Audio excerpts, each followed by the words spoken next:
His challenge with blaming it on the Republican Congress is, of course, that for his first 2 years, right now, the majority of his term, he had a Democrat Congress, a supermajority in the Democrat Congress.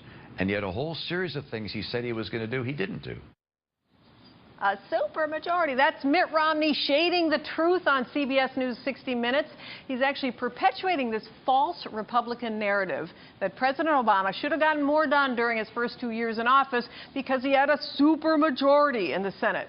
Now, a supermajority is a filibuster-proof 60 or more Senate seats, 60 or more Democrats sitting in the chairs, which allows one party to pass legislation without votes from the other. President Obama was sworn in on January 20th, 2009. He was sworn in, and that obviously meant that he was sworn in with a group of senators, 58 of them to support his agenda, 58. He should have had 59, but Republicans contested Democratic Senator Al Franken's election in Minnesota. Al Franken didn't even get seated for 7 months. So the president's cause was helped in April when Pennsylvania's Republican Senator Arlen Specter switched parties. And that gave the president 59 votes, still a vote shy of that supermajority 60. But 1 month later, Democratic Senator Robert Byrd was hospitalized. He was of West Virginia, and he was basically out of commission.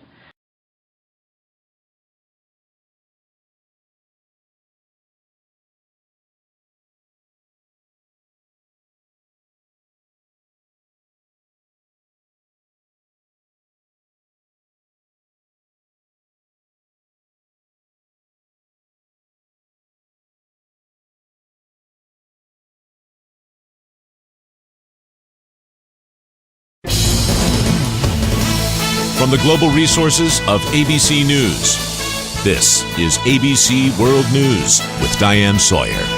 Good evening, good Christmas Eve, and what a day it was in a Senate chamber filled with emotion and exhaustion. 60 Democrats voted yes on health care reform. 39 Republicans voted no. 1 Republican was absent. And with that, the Obama administration moved one step closer to history, making health care change. And John Carl is at his post at the Capitol tonight. John?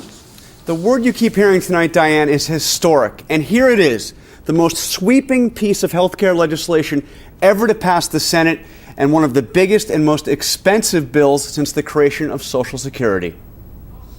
The yeas are 60, the nays are 39. The vice president presided as the bill passed purely on party lines. Through a series of late-night and pre-dawn votes, a blizzard, and 25 straight days of some of the most heated and bitter Senate debate in memory, Democrats, even 92-year-old Robert Byrd, emerged united. The vote left Democrats jubilant. Who would have thought we could do it with not a single Republican vote and getting every one of the 60 Democratic votes? And by the way, John mentioned the crucial vote of Senator Robert Byrd of West Virginia, 92 years old. Well, we were there this morning when he came out his door. Before dawn this morning on a frigid Christmas Eve, a frail man in a wheelchair greets reporters with a rallying cry. Let's go! What did Senator Byrd think as he was helped into his wheelchair? This is for Ted. And with that, he boarded the elevator up and into the chamber, where he voted yes and shouted again. This is for my friend, Ted. But 1 month later, Democratic Senator Robert Byrd was hospitalized. He was of West Virginia, and he was basically out of commission.